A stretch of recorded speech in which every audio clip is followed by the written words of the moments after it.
একদিকে Kolkata police commissioner বদল, অন্যদিকে আপাতত স্বাস্থ্য অধিকর্তার দায়িত্বে স্বপন সোরেন।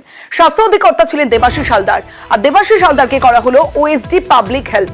অন্যদিকে স্বাস্থ্য শিক্ষা অধিকর্তার পদ থেকে অপসারিত করা হয়েছে কৌস্তব নায় এবং সেই জায়গায় আপাতত কাজ করবেন এডুকেশন করা হলো, মেডিকেল এডুকেশন করা হলো সুপর্ণা দত্তকে।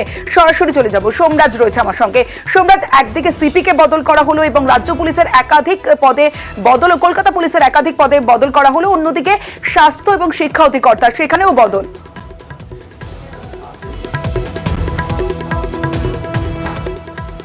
দেখো, একদমই জুনিয়র চিকিৎসকদের তরফে যে দাবি উঠেছিল ডিএমই অর্থাৎ ডিরেক্টর অফ মেডিকেল এডুকেশন এবং ডিরেক্টর অফ হেলথ এডুকেশন, এই দুই পদে যারা রয়েছেন তাদেরকে বদলি করার, এবং সেই দাবিকে মান্যতা দিয়েই গতকালই মুখ্যমন্ত্রী মমতা বন্দ্যোপাধ্যায় জানিয়েছিলেন যে এই দুই পদে যারা রয়েছেন তাদেরকেও বদলি করা হবে।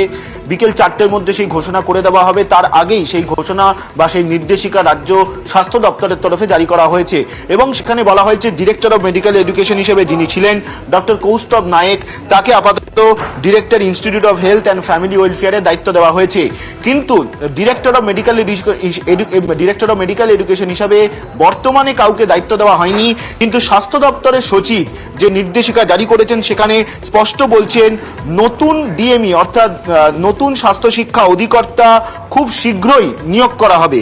পাশাপাশি ডিরেক্টর অফ হেলথ এডুকেশন হিসাবে ছিলেন ডক্টর দেবাশিস হালদার, তাকে রদবদল করে পাঠানো হলো ওএসডি পাবলিক হেলথ স্বাস্থ্য ভবন, এবং তার সঙ্গে আপাতত ওএসডি মেডিকেল এডুকেশন হিসাবে দায়িত্ব দেওয়া হয়েছে ডক্টর সুপর্ণা দত্ত। যতদিন না পর্যন্ত নয়া স্বাস্থ্য শিক্ষা অধিকর্তা নিয়োগ করা হচ্ছে ততদিন পর্যন্ত তিনি দায়িত্ব সামলাবেন ডক্টর সুপর্ণা দত্ত বলে আমরা সূত্র মারফত জানতে পারছি। অর্থাৎ যে প্রশাসনিক কাজগুলি হয় ডিরেক্টর অফ মেডিকেল এডুকেশনের, জুনিয়র চিকিৎসকদের দাবি ছিল ডিএমই এবং ডিএইচ অর্থাৎ ডিরেক্টর অফ মেডিকেল এডুকেশন ও ডিরেক্টর অফ হেলথ এডুকেশনের বদলি, সেই বদলি নির্দেশিকা কার্যকর করে দেওয়া হয়েছে।